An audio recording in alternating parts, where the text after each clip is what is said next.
माझ्या एका व्हिडिओखाली आलेला एक कमेंट मी आज या ठिकाणी वाचणार आहे, स्क्रीनशॉट टाकणार आहे. तुम्ही सुद्धा वाचायचं आहे.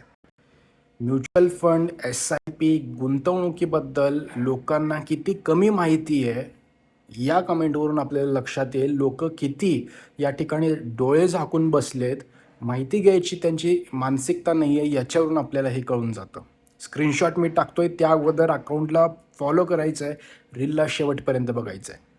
तर हे जे कमेंट करणारी व्यक्ती आहे ते म्हणतात, ज्यांना आयुष्यात शांततेत व समाधानाने जगायचे आहे त्यांनी पोस्ट नॅशनलाइज बँकमध्ये FD ठेवावी. हमखास 6% मिळतात. थोडे सोने घ्या, प्लॉट व फ्लॅट घ्या. ठीक आहे. त्याच्यानंतर म्हणतात, शेवटी ज्याचा त्याचा प्रश्न आहे, अधिक व्याज अधिक धोका हा नियमच आहे. मुद्दल सुरक्षित ठेवून 6 ते 7% परतावा नेहमी चांगला. आपले उत्पन्नाचे स्रोत वाढवा, कष्ट करा आणि करा, पण जुगार नको कोणता. तर असं त्यांचं म्हणणं आहे की म्युच्युअल फंड एक जुगार आहे, SIP एक जुगार आहे, असं त्यांचं म्हणणं आहे थोडक्यात.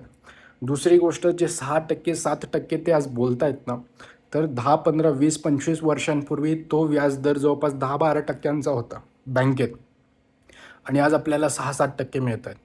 इथून काही वर्षांनी 10-15 वर्षांनी आपल्याला 3-4%च मिळणार, हे तेवढंच सत्य आहे. कदाचित ते त्यांना माहीत नसेल. म्युच्युअल फंडमध्ये तुम्ही स्टॅगर्ड पद्धतीने, डायव्हर्सिफाईड पद्धतीने इन्व्हेस्टमेंट करता, एका कुठल्याही कंपनीमध्ये इन्व्हेस्टमेंट करत नाही, म्हणून तुमची सेफ्टी आहे. 30-40 वर्षांच्या हिस्ट्रीमध्ये ज्यांनी म्युच्युअल फंड 10-12-15 वर्षांपेक्षा जास्त इन्व्हेस्टमेंट केलेली आहे, त्यांचे कोणाचेही रक्कम या ठिकाणी बुडालेले नाही आहेत किंवा नेगेटिव्ह झालेले नाहीत. लक्षात घ्या, एवढा सेफ म्युच्युअल फंड आहे.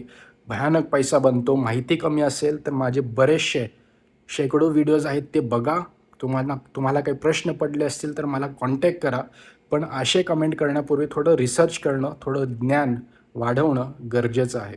माझा नंबर दिला आहे, कॉन्टॅक्ट करायचं आहे. SIP करायचं असेल तर अकाउंट उघडावं लागेल. लवकरात लवकर कॉन्टॅक्ट करा. SIPची अकाउंट लवकरात लवकर सुरुवात करून गुंतवणुकीला सुरुवात करा. Thank you very much. अकाउंटला मात्र फॉलो करायला विसरू नका.